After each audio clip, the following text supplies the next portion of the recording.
시청자 여러분 안녕하십니까? 빠른 뉴스, 확실한 정보, 내외방송 뉴스입니다. TBS 라디오 김어준의 뉴스공장 진행자인 김어준이 하차 의사를 밝혔습니다.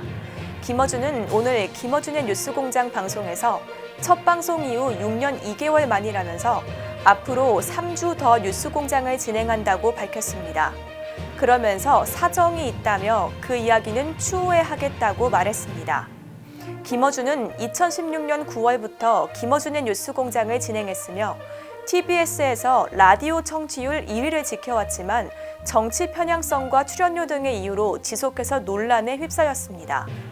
이런 이유로 지난달 서울시의회가 TBS에 대한 서울시 예산 지원을 중단한다는 조례안을 통과시켰습니다. 김어준이 이 프로그램에서 하차하면 뉴스공장이 폐지될 거라는 관측도 나오고 있습니다. 스스로 나쁜 엄마라고 인정하며 38년간 돌본 중증 장애인 딸을 살해하고 극단적인 선택을 시도했던 한 여성. 결국 그녀는 최근 살인 혐의로 징역 12년을 선고받습니다.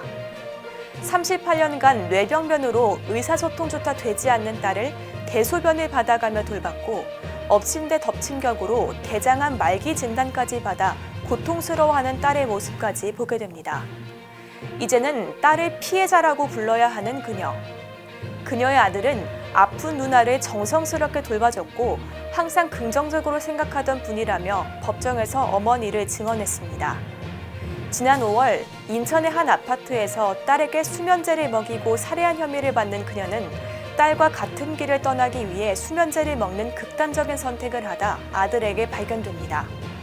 몸과 마음이 망가진 그녀는 다시는 돌아올 수 없는 길을 선택하고 말았습니다. 러시아가 유럽의 가스 공급을 대폭 축소했음에도 불구하고 유럽 국가들이 이번 겨울을 넘길 수 있을 거라고 전망됩니다. BBC의 현지 시간 11일 보도에 따르면 러시아는 우크라이나 전쟁 이후 유럽연합 가스 공급을 예년에 20% 정도까지 줄여 올겨울 대규모 혼란을 예상했지만 아직까지 현실화되지 않았습니다. 그 이후로 러시아가 유럽행 가스관을 완전히 잠그지 않았고 지난 10월과 11월의 날씨가 상대적으로 따뜻했다는 점 때문입니다. 또 이유는 지난 여름부터 조명과 냉난방, 공장 가동 중단 등을 통해 가스 소비를 25% 가까이 줄였습니다. 하지만 이달부터 북유럽에서 이상 한파가 나타나고 있어 가스 수요가 급격히 증가할 수 있다는 분석도 나오고 있습니다. 크리스마스가 2주 앞으로 다가왔습니다. 서울 고리 곳곳에서는 밤마다 대형 크리스마스 트리가 빛을 발하고 있는데요.